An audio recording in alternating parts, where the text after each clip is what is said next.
It is the grand capital of one of the oldest countries in Europe, a city that is stunning, unconventional, and marked with a greatness of the past. Hello, I'm Don McGowan. Welcome to Lisbon, Portugal.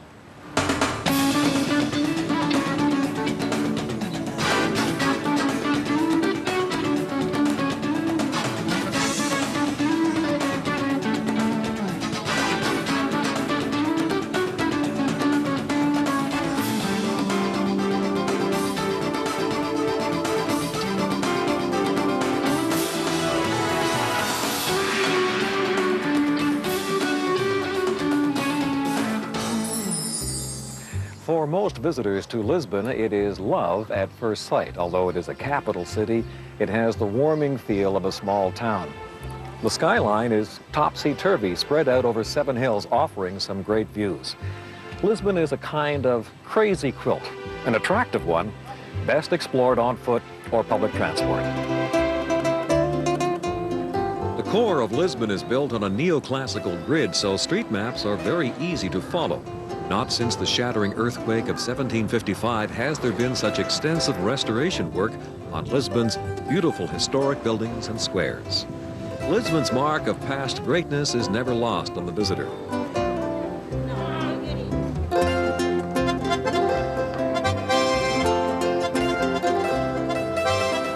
Built in 1901, the Santa Justa elevator is a landmark offering splendid views of the city. Visionary town planning has turned old streets into pedestrian-friendly avenues lined with cafes and smart shops. Many cafes are open from breakfast to the wee hours of the morning. The local ice cream is not popular with everyone. These are the colorful places to rest those weary feet. If you want to ride, there are trams, buses, and a metro system. It was from Belém that the great Portuguese navigators sailed to explore the New World. On July 8, 1497, Vasco da Gama left here on his epic discovery of a sea route to India. For the record, the Portuguese turned down a business plan submitted by a young Italian sailor named Columbus. Christopher found a royal sponsor in neighboring Spain. The Tower of Belém is an architectural gem. It is one of the more popular historical sites on guided bus tours of Lisbon. Guarding the entrance to the port, the elegant tower was built between 1515 and 1519. Lisbon has one of the world's largest natural harbors, which has undergone a waterfront revival with parks and promenades. The Monument of the Discoveries, built in 1960, commemorates the 500th anniversary of the death of Henry the Navigator. Massive sculpture represents the prow of a ship. How about a fine linen tablecloth to take home? Allow some time to tour the sights and fine buildings of Lisbon's harbor area. The magnificent Dos Jerónimos Monastery was built in 1502 to glorify Portugal's great discoveries of the period. It was built with the wealth that poured into Lisbon 500 years ago. For a commanding view of the city, we climb to an ancient fortress. Unlike the Crusaders, barbarians, and pilgrims, you can take a bus or taxi to the summit. This is the historic heart of the city. Lisbon's first settlement goes back to the Iron Age. Overlooking the city is stately St. George's Castle. This area was fortified long before the Romans arrived. Castle, ramparts have been fully restored, just in case the Romans return. With magnificent views of Lisbon and the Tagus River, the Castle of St. George stands on a remarkable site. The fortress and its ramparts have been extensively restored. Inside the old Moorish walls, you'll enjoy walkways, gardens, and pools.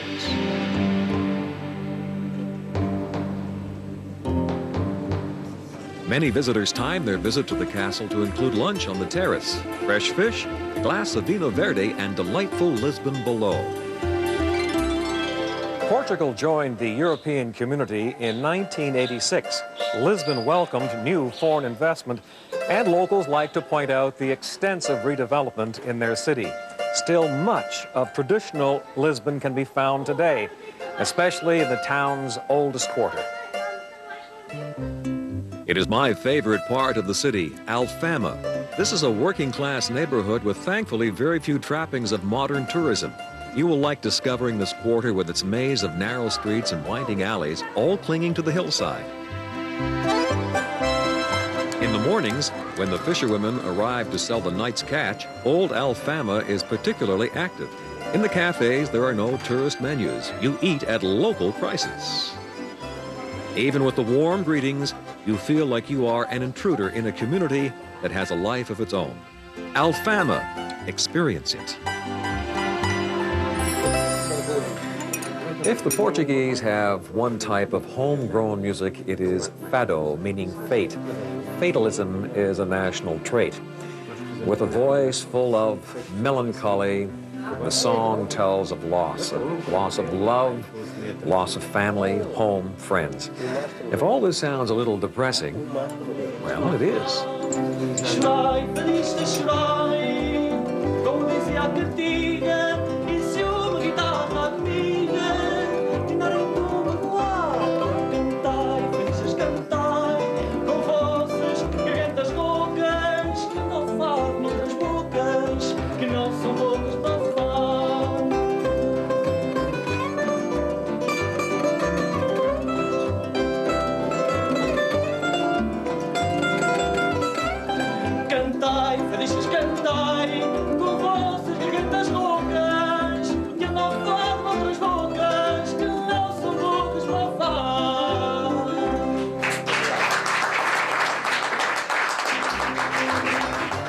Coming up next, the great palace convent of Mafra, and along the scenic coastal route to lovely Sintra.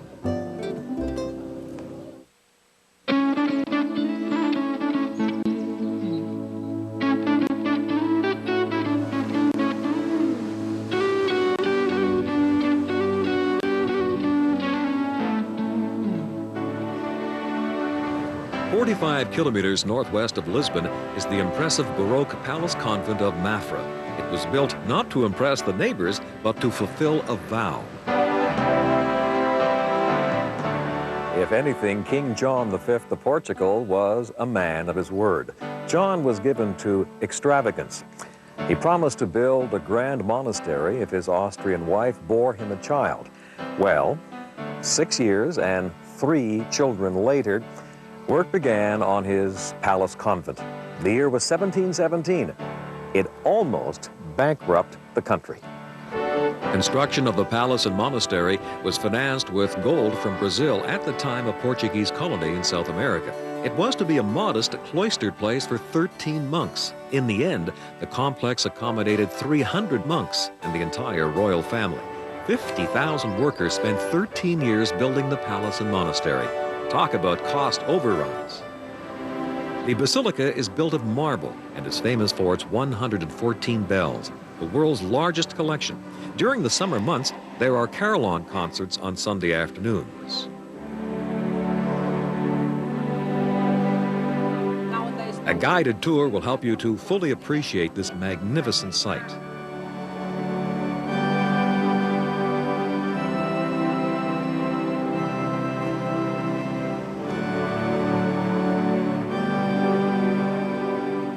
The basilica has 11 chapels, some with 18th century religious paintings. Beautiful gardens extend the full length of the palace, which is easy to get to from Lisbon. Buses run every hour. The trip takes 90 minutes. Just outside Mafra, you'll find a small whimsical shoppers' village filled with arts and crafts.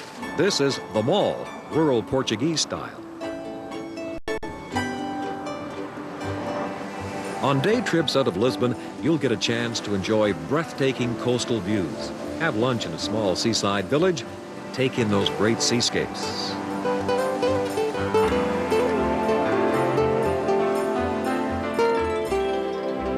If you make only one day trip out of Lisbon, make it to Sintra. This was the summer residence of the kings of Portugal and a favorite haunt of the British during the 18th and 19th centuries. Lord Byron, the romantic poet, called Sintra one of the prettiest villages in the world. This handsome town, 32 kilometers west of Lisbon, extends around green and wooded ravines. The town is cool and lush, even at the height of the summer season.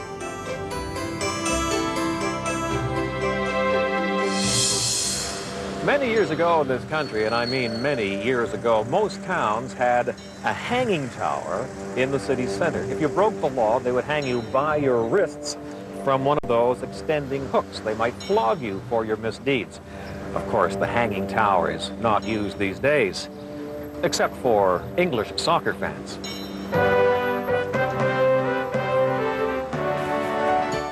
Shopping in Sintra tends to be upscale. Remember, the royals summered here. There are antique and lace shops, and you can pick up some art-related gifts. The town has a popular antique market the second and fourth Sunday every month. Sintra is a favored weekend retreat, and over the years, wealthy families from Lisbon have built vacation homes here. The shops, cafes, and services reflect the demands of the sophisticated locals. Sintra has trendy cafes where you can dine al fresco and watch the passing fashion parade. Local specialties include bife na pedra, that's steak cooked on a baking stone, and queijada, cakes made with a secret recipe.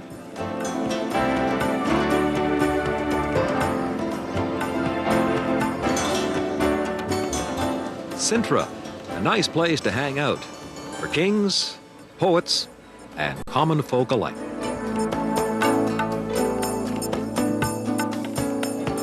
Coming up next, the quirky Palace of Sintra, Cascais by the sea, and the grand resort of Estoril.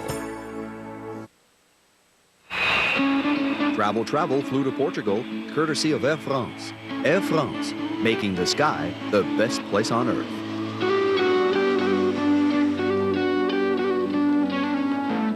Overlooking the town of Sintra is the remarkably eccentric Pena Palace, a must-see on this day trip out of Lisbon. Sitting on one of the highest peaks in the area, the palace was built in the mid-1800s by the king consort Prince Ferdinand. At first glance, I thought of the fairy tale castles in Bavaria built by King Ludwig II. The various architectural styles give the palace a Disney-like appearance. There are touches of Moorish, Gothic, Renaissance, and Baroque designs. Some might call it an architectural nightmare. Who knows what Prince Ferdinand was smoking?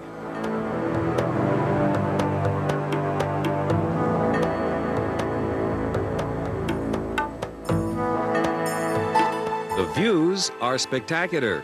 From this castle, you can see other castles dotting the countryside below.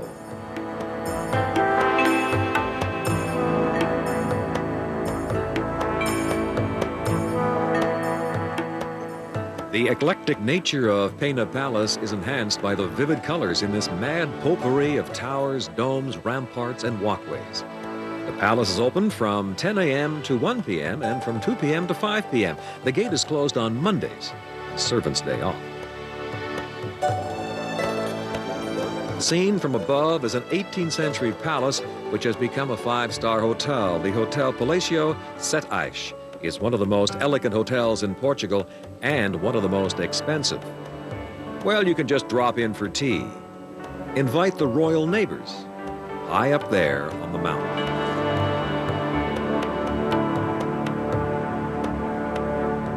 We continue with our day trips out of Lisbon, discovering two famous resorts close to the city. With its lobster pots and painted boats, Cascais is a bustling little town and fishing port. Once very fashionable, the Duke and Duchess of Windsor came here after the Duke's abdication. They sat around, sipped port, and made sandcastles. With its good beaches along its esplanade, Cascais is at the end of the commuter train line running out of Lisbon. After a few days in the city, this resort provides a pleasant seaside holiday. In the summer, the crowds are large, especially on the weekends.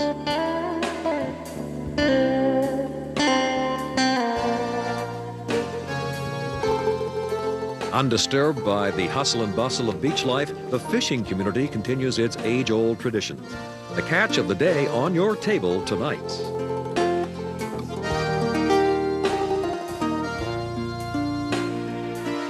With its proximity to the city, Cascais is expanding into a fashionable suburb of Lisbon. New homes blending with older vacation villas.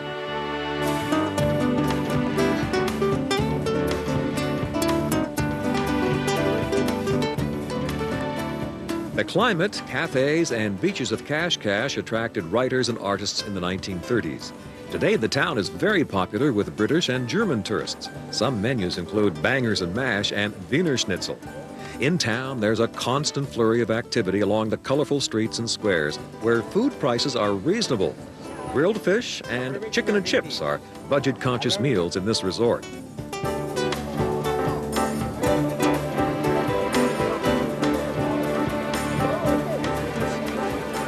Bars and nightlife drive this resort. Closing time is 2 a.m. as the parties spill out into the squares. But then there's the beach to sleep it off. Think of beaches in Portugal and you think of the Algarve region in the south. The coast around Lisbon has sunny beaches to which you can escape on a day trip out of the city. Trains run regularly along the coast to popular seaside resorts beginning just 10 kilometers from Lisbon. How's this for suburbia? This is one of Portugal's most beautiful and distinctive regions. The region of the two springs, so called because of the microclimate. Warm in the summer, pleasantly mild in the winter. It is the Portuguese Riviera Estoril. The beach town acquired a reputation as a kind of post-war rendezvous for exiled royals and the idle rich. Well, the royals have gone, and the rich, they are less idle. The coastline is marked with golden beaches and spectacular capes. The sky is radiant. Years ago, people came to Estoril for the healing powers of the water. Nap time for these jet-setters. Estoril's casino was the inspiration for Ian Fleming's Casino Royale. Like Mr. Bond, do dress somewhat formally. The international set enjoys the park with its tropical and exotic plants and trees. Estoril has all the amenities of a first-class resort, just a short commute from Lisbon. Coming up next, the beautiful coast west of Lisbon, lunch by the sea, and where the land ends, the sea begins.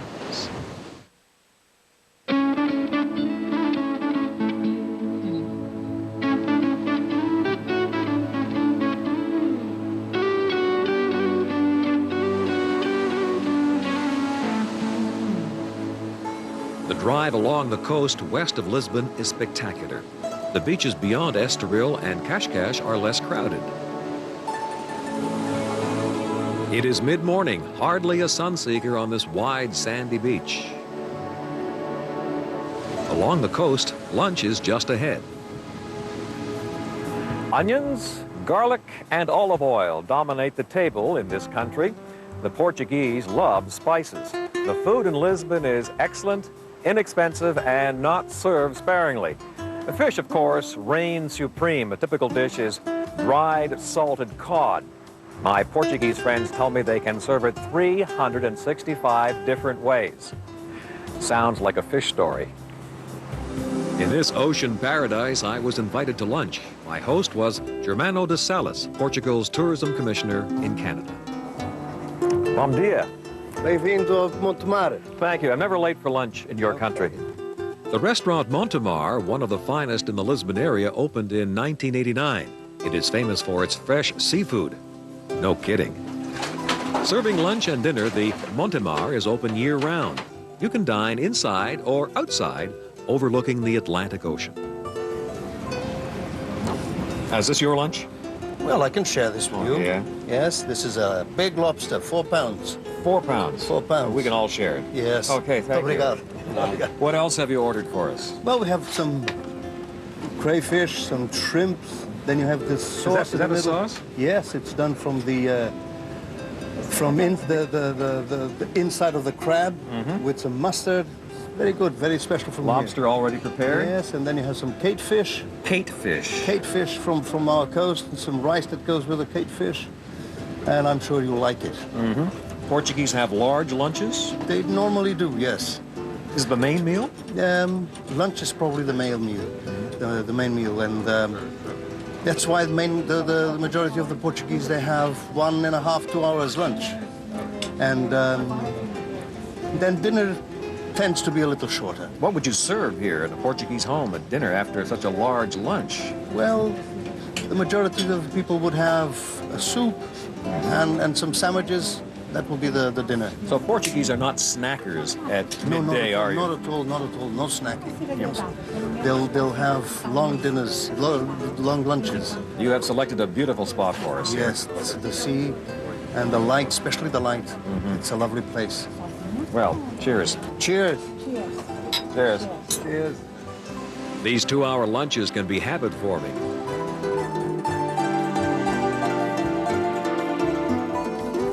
I can't get there from here because I have run out of land. This is Cabo da Roca, the most western point on mainland Europe. Everyone else in Europe is to the east of me, and due west is Philadelphia, Pennsylvania. On a clear day, you can see the Liberty Bell. Although calm on this day, Cabo da Roca can be one of the most windswept places in the country. The magnificent seascapes and rocky bays reminded me of California's Highway 1.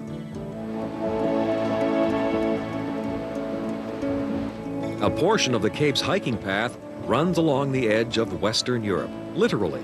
The sheer cliff drops 140 meters to the sea. Before you leave this spectacular site, you can buy a certificate that confirms your presence here. This is it. Nice, fancy, official ribbon.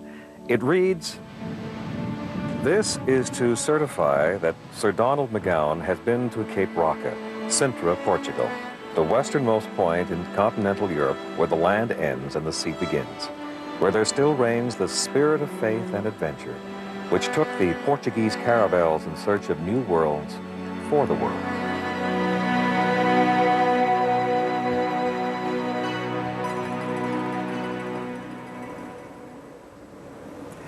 Portugal is no longer the inexpensive, dare I say, cheap holiday destination it was 25 years ago. Tourism and membership in the European community have modernized many regions. Still, you can get off the beaten track and discover parts of a beautiful country firmly planted in the 19th century. For Travel, I'm Don McGowan. Goodbye from sunny Portugal.